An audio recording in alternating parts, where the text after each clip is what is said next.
What's the importance of being connected? It can be really difficult to establish our friendships and to maintain our friendships. So that's what we're going to look at today.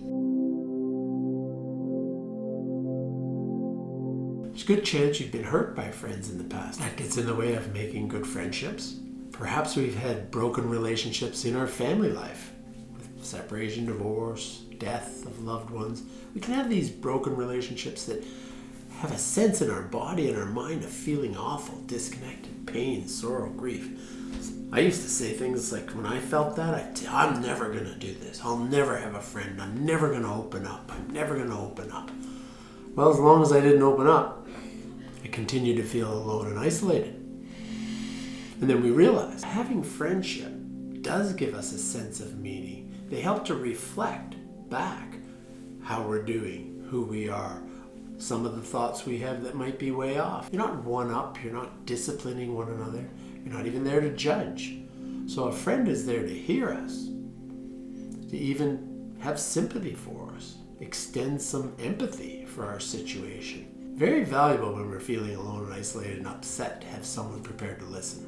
What makes people our close friends? Sharing, being able to unburden our soul, to tell that other person what we're feeling, what we're thinking, and to not be terribly afraid of judgment because that trust has been established. We're not going to share in a deep way with people that we've just met. It makes us feel vulnerable. So we want to be careful with our deep sharing, and we keep it in that close circle of friends, that what we cherish, the ones that are, we would call our best friends or our most intimate friends. When we have a new friendship, we're trying to develop that. So we're working towards cultivating that foundation. And for cultivating a foundation of friendship, we need both time and effort. And when we've spent that time and we've invested that effort, then we feel more comfortable with the sharing. We've started to cultivate a history and establish knowledge of one another, and the sharing grows and grows and grows.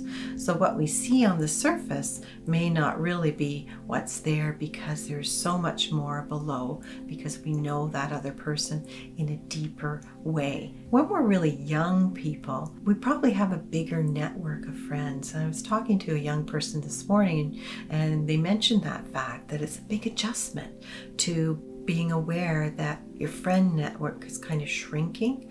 When you're in high school, you maybe have a huge group of friends, and then as we mature and we get older, life gets in the way. When we have our friendships that sort of slide away, it might not be an intentional thing, and we have to be careful that we don't take those kinds of things to heart.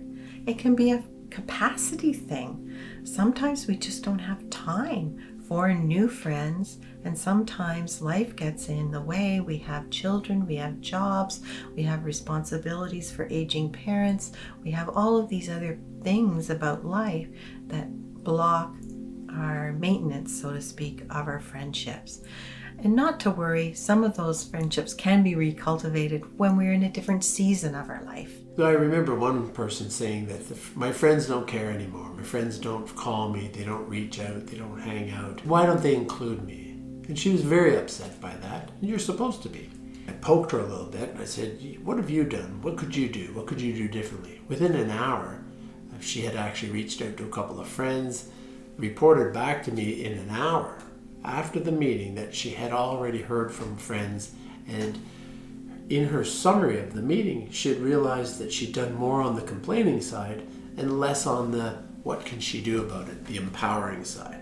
So when you think of empowerment, how can you get yourself motivated? How can you get yourself excited? What ways could you shift your thinking so that you're actually excited to reach out to friends? Pulling back and withdrawing is not an action that's going to build your friendship. Stir up your friendships.